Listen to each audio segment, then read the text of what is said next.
Hello viewers, this is Suman Dutta. তো আজকে present হলাম নতুন একটা ভিডিও নিয়ে। আজকে থাকছে ত্রিপুরা এসটিজিটি এক্সামের জন্য হিস্ট্রি থেকে গুরুত্বপূর্ণ কিছু প্রশ্ন। তো অবশ্যই সবাই এই ভিডিওটা প্রথম থেকে শেষ অবধি দেখার চেষ্টা করবে, কারণ এখানে কিন্তু গুরুত্বপূর্ণ 500+ এমসিকিউ আমরা এখানে আলোচনা করব, তার বেশি করব না। আর এখানে যেগুলো আলোচনা হবে সেগুলো কিন্তু খুবই ইম্পর্টেন্ট থাকবে।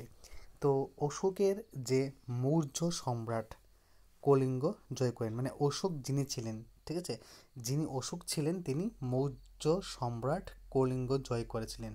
ওকে, সব মানুষ আমার সন্তান উক্তিটি কার? উক্তিটি একমাত্র অশোকের। ঠিক আছে, তো এখানে অনেক সময় কি হয়, সব না দিয়ে সমস্ত বলে, কথা কিন্তু একই, উক্তি কিন্তু একই অশোকের। অশোকের তৃতীয় বৌদ্ধ সঙ্গীত, মানে অশোক কী করেছে, তৃতীয় বৌদ্ধ সঙ্গীত আহ্বান করেছেন কোথায়? পাটলিপুত্রে। অশোক তৃতীয় বৌদ্ধ সঙ্গীত আহ্বান করেছেন কোথায়? পাটলিপুত্রে।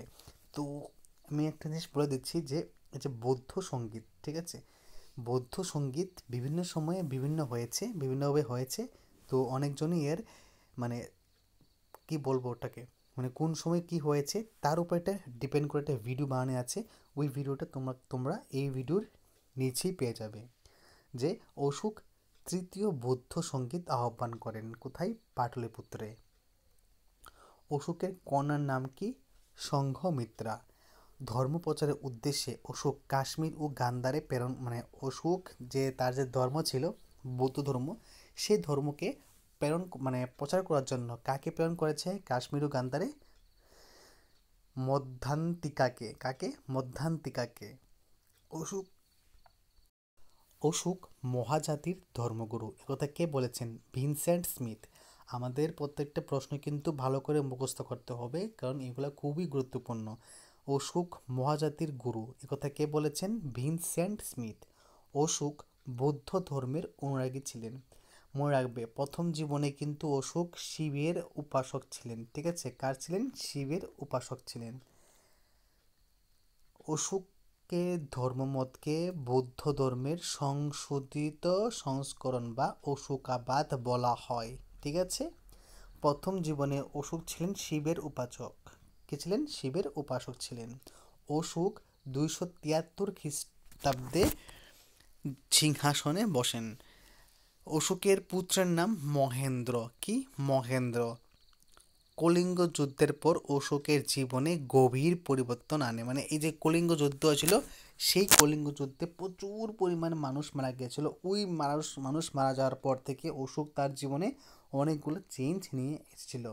অশোক প্রজা কল্যাণ বিষয়ক জীবনের মূল ব্রত হিসাবে গ্রহণ করেন, মানে ওই যে ঝগড়া হয়েছিল তার উপর ডিপেন্ড করে তিনি, বা তার মধ্যে যে একটা পরিবর্তন এসেছিল, সেই থেকে তিনি প্রজা কল্যাণ বিষয়ক জিনিসটাকেই জীবনের মূল ব্রত হিসাবে গ্রহণ করেন। অশোক ব্রহ্মদেশ ও সুবর্ণভূমিতে ধর্ম প্রচারের জন্য পাঠান শুনকে। কাকে? শুনকে। তো আজকের এই ছোট্ট একটা সিম্পল ভিডিও, এখানে কিন্তু মোটামুটি অনেকটাই প্রশ্ন আছে, তোমাদের সাথে শেয়ার করলাম। যদি আজকের এই ছোট্ট একটা ভিডিও তোমাদের কাছে ভালো লাগে থাকে, এমনিও দেখবে তোমাদের কাছে শুধু 3 থেকে 4 মিনিট নিয়েছি, এই 3 থেকে 4 মিনিট কিন্তু তোমরা আমাকে দিয়ে দাও প্রত্যেক দিন, তাহলে দেখবে অনেক কিছু শিখতে পারবে। তোমাদের 24 ঘন্টা হাতে থাকে, 24 ঘন্টার মধ্যে শুধুমাত্র 3 থেকে 4 মিনিট চাচ্ছি, ওই 3 থেকে 4 মিনিট দিয়ে দাও, তাহলে অনেক কিছু শিখতে পারবে। যদি আজকের ভিডিও ভালো লাগে থাকে অবশ্যই শেয়ার করবে, ঠিক আছে? তো দেখা হচ্ছে একটা গুরুত্বপূর্ণ ভিডিওতে, এবং কমেন্ট বক্সে অবশ্যই কমেন্ট করে যাবে এবং লাইক বা ডিসলাইক দিয়ে যাবে, ঠিক আছে? ধন্যবাদ।